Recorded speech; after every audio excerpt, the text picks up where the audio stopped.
राधे राधे दोस्तों, अर्पण Sangeeta YouTube channel पे आप सभी का एक बार फिर से स्वागत है।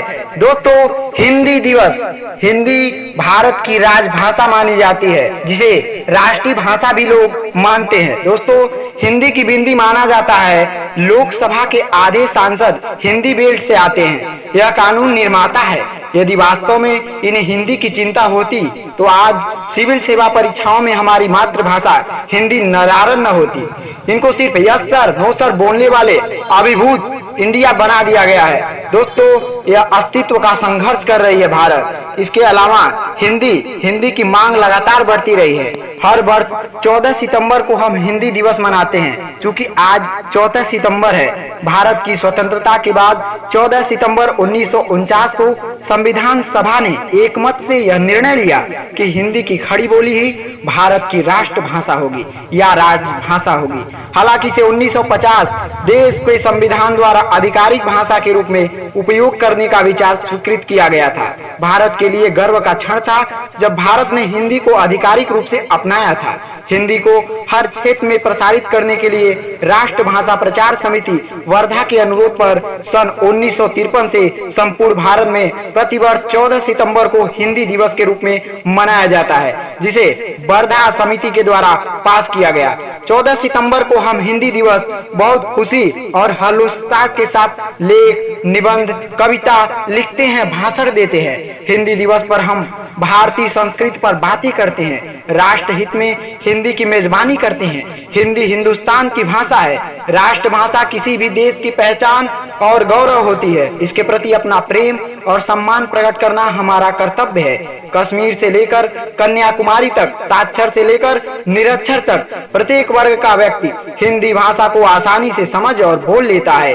हिंदी की यही पहचान है कि इसे बोलना और समझना आसान है। पहले के समय में अंग्रेजी भाषा का ज्यादा चलन नहीं हुआ करता था। तब हिंदी भाषा भारतवासियों और भारत से बाहर रह रहे लोगों के लिए सम्माननीय होती थी। बदलते वक्त के साथ अंग्रेजी ने भारत की जमीन पर अपने पांव जमा लिए।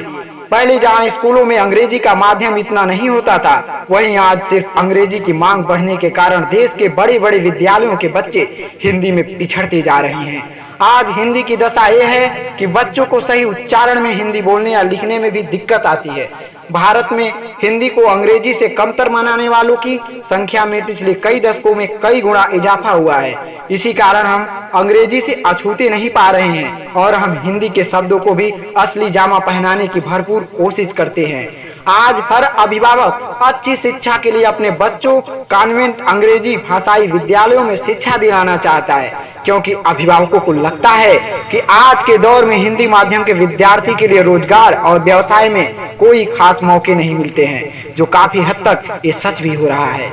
हाँ, आजकल हर तरह के व्यवसाय के लिए अंग्रेजी बोलना सीखना जरूरी है। यही कारण है कि हिंदी जानने और बोलने वालों को दोयम दर्जे का समझा जाता है, या कह सकते हैं कि उन्हें पिछड़े किस्म का समझा जाता है। व्यवसायिक या शैक्षणिक संस्थानों में हिंदी बोलने वालों को लोग एक अलग नजरिए से देखते हैं, अलग भाव से देखते हैं, पिछड़ा समझते हैं। इसका यह मतलब बिल्कुल नहीं है कि किसी भी भारतीय के लिए हिंदी से दूरी बनाना जरूरी है। भारतीय संस्कृति, परंपराओं, संस्कारों, आदर्शों की हिंदी भाषा साक्षी रही है। 14 सितंबर को हिंदी दिवस के रूप में मनाकर हिंदी का उत्थान नहीं किया जा सकता है। हिंदी का उत्थान तभी हो पाएगा जब हिंदी को वैश्विक स्तर लाने के लिए व्यापक स्तर सूचना प्रौद्योगिकी के साथ साथ जोड़ा जाए, नहीं तो पुनरुत्थान की जरूरत ना पड़ पाएगी। और दोस्तों, आप सबको बता दें, हिंदी अब अमेरिका में भी पढ़ाई जाती है, ब्रिटेन में भी पढ़ाई जाती है, और साथ ही साथ मॉरिशस की भी भाषा मानी जाती है, युगांडा में भी पढ़ाई जाती है। तो कई देशों में अब इसका प्रचलन बढ़ रहा है, तो भारत में इस पीछे क्यों?